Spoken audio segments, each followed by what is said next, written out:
For over 6 decades, Cliff Richard was the golden boy of British music, the clean-cut heartthrob who never aged, never stumbled, and never stopped singing.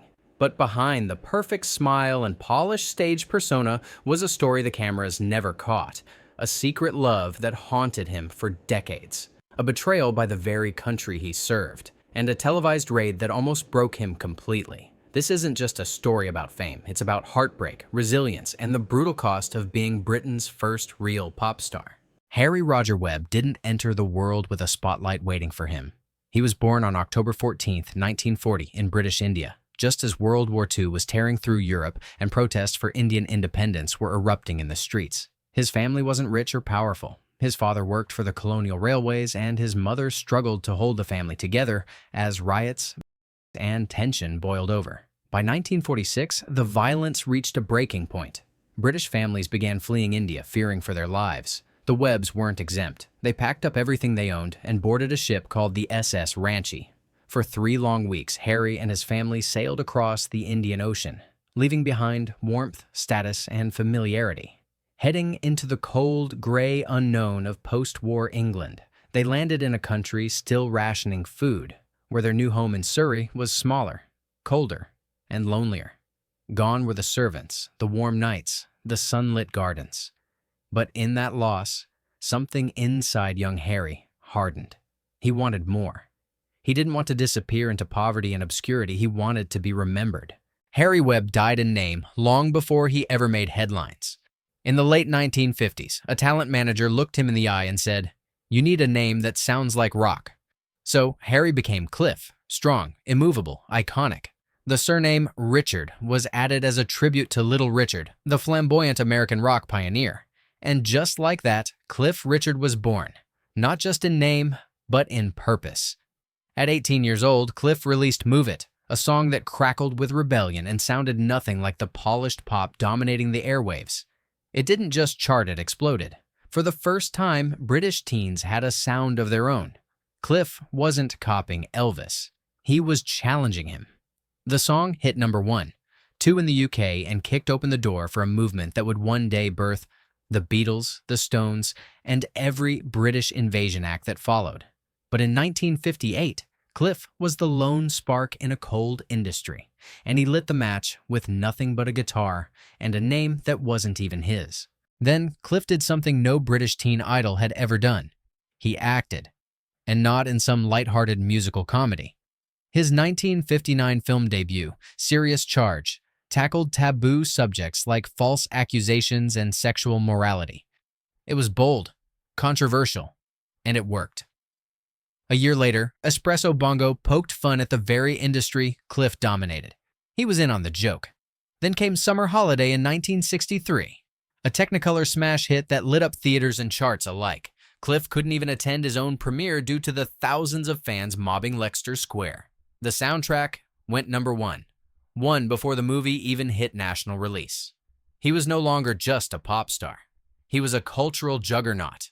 Then came the Beatles. Overnight, the music world changed. Cliff was supposed to fade. Instead, in 1964, peak Beatlemania, he released 6 top 10 hits. The Beatles only managed 5. Their movies clashed in cinemas, A Hard Day's Night versus Summer Holiday. The Beatles were revolutionaries, but even they knew who came first. John Lennon once said bluntly, "Before Cliff Richard and Move It, there was nothing worth listening to in England."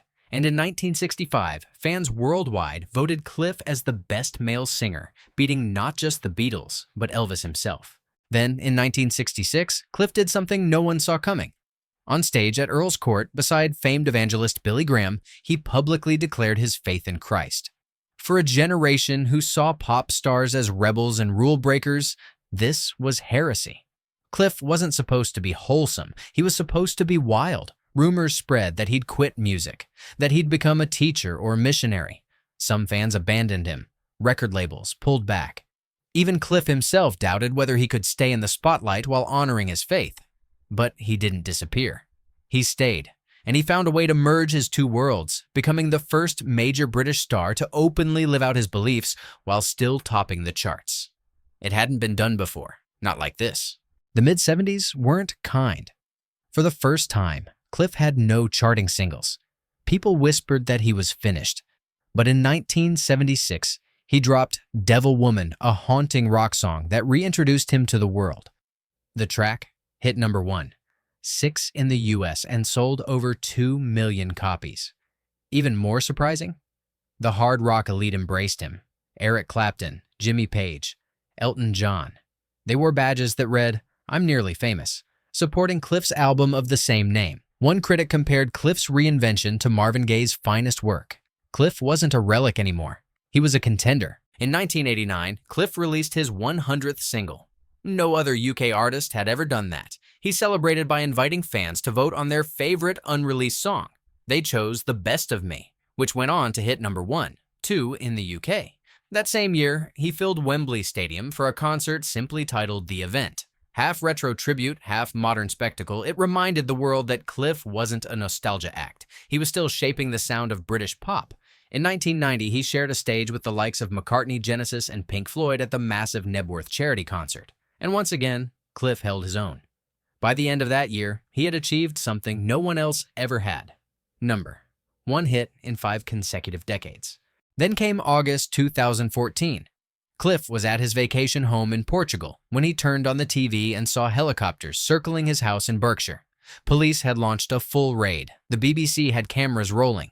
It was a coordinated attack on his privacy, broadcast live. The allegation? A man claimed Cliff had assaulted him in 1985 at a Billy Graham rally, but the room he described didn't even exist at the time. The investigation dragged on for 22 months. No charges were ever filed. Nothing stuck. But the damage was done. Cliff was shattered. He lost weight, developed shingles, couldn't sleep. He felt like his home had been contaminated. His reputation, once pristine, was in ruins. The worst part?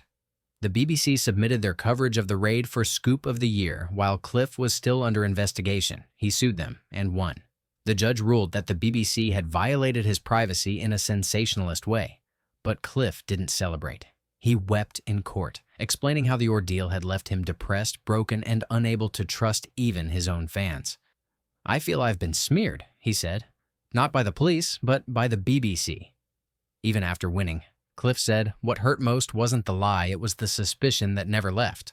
Today, Cliff Richard is more than a singer. He's a survivor. His story isn't one of smooth success, it's the story of a man who was broken by love, by betrayal, by public humiliation, and got back up every single time. He's the artist who outlasted the Beatles, the man who sang about faith before it was acceptable, the icon who sued the BBC and won, and the heart that quietly mourned the love he never got to call his own. Cliff Richard's name may forever carry a shadow, but that doesn't mean he's lost. It means he endured. In a world that tried to bury him with one accusation, one headline, one raid, he fought back with truth, music, and unwavering grace. He didn't just survive fame, he survived betrayal, and somehow he did it without ever losing himself. Because at the end of it all, Cliff Richard didn't disappear. He stood his ground, and he kept singing.